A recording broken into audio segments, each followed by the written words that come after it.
federal move? The Congress did something symbolic, but what it told us is where they stand. Where they stand is they do not care about people who do not have health care insurance. There are 50 million people, Dr. Haney, who do not have health care insurance. We cannot wait for them to get sick to go to the emergency room for them to get care. It will bankrupt our country. More money of our income is being utilized for health care than ever before. Health care costs are rising so much that employers can no longer afford to give them health care benefits. We have to do something, and repealing it without a replacement plan won't work. In other words, to repeal it is almost to go back to where we were. That's correct, which was a failed system. But let me tell you what the Republicans have proposed. I just want to tell you, their proposal will only give 3 million Americans health care, access to health care over the next 10 years. Obama's plan touches 33 million.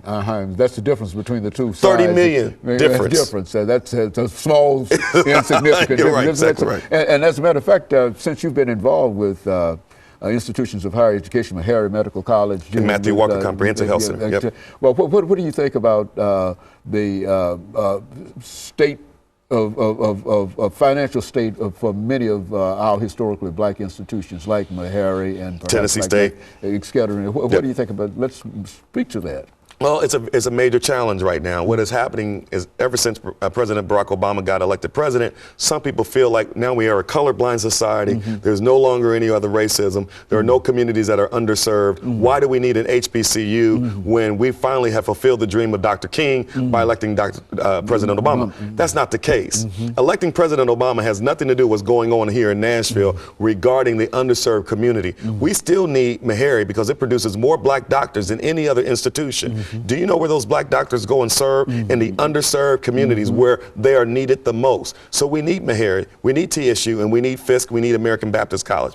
What we have to do, Dr. Haney, as our community, we have to stop blaming everybody else, and we have got to rally together to support our institutions of higher learning. What do I mean by that? By an individual, instead of buying a BMW, maybe I need to go ahead and just buy a Chevrolet and donate some money back to TSU and Meharry and Fisk University. Instead of going to Morton's, maybe I'll go to Ponderosa, save some of that money, and then donate, or utilize my skills and my abilities to rally the community together and say, I may not have $500 to give, but I got $50 to give. So then I need to get 100 people with $50, right? In order to give, so that we as a community can appreciate our HBCUs. And then we have to have strong leadership. I'm happy about this interim president of TSU. I hope that she could come in and straighten the boat out and get everybody going in the same direction, moving in the same direction, because it's all about the students and it's all about our future. And so I hope that our leadership will realize they have to come back to the community. Without a vision, the people perish.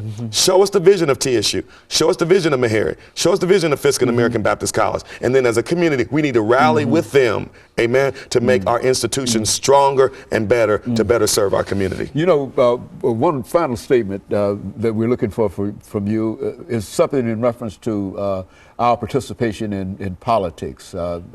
Say something to especially the young people over the last couple of minutes we have about how important it is to register and how to vote. As a person who's already involved in councilmanic activities, why is that important? I've worked in 12 campaigns. It's hard to lead when nobody's following.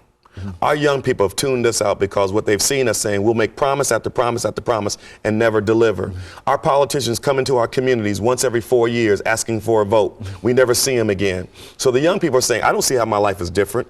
I don't see how my life has been impacted positively. You never come and serve in the community. You don't live in the community with us. You come and ask for our vote and then you leave and we don't see you again. You're like an absentee leader. Well, what we have to do, Doc, is we have to go and show the young people, show African Americans, show poor whites, show Hispanics that we not only are here to ask for your vote, we're here to serve you. We're here to make your community better. We're here to put in programs and initiatives that will show you that life and the quality of life for your community can be as good as anywhere else in the country. If we do that, then people will vote. But we've got to reach out to them. It's hard to get somebody and ask them to register to vote when you don't know them. All right. So you have to get in the community. Your very presence. Your very presence, but it can't be there every time it's election time. And then what has happened to us is that the politicians and everybody always want to come right before election. No, be here when there's no election. Okay, and serve the community. Of course, we're running out of time. I talk too much. And as a matter of fact, it's more information we'd like to hear from you. But yes, of course, we're running out of time. We certainly appreciate you coming by and being with us today. And let me, during this last half minute, not only thank you for coming by and being with us and making another appearance with us, and we look forward to seeing you again. And let me also encourage our audience to tune in again next week for another informative edition of Comments. Thank you and good morning.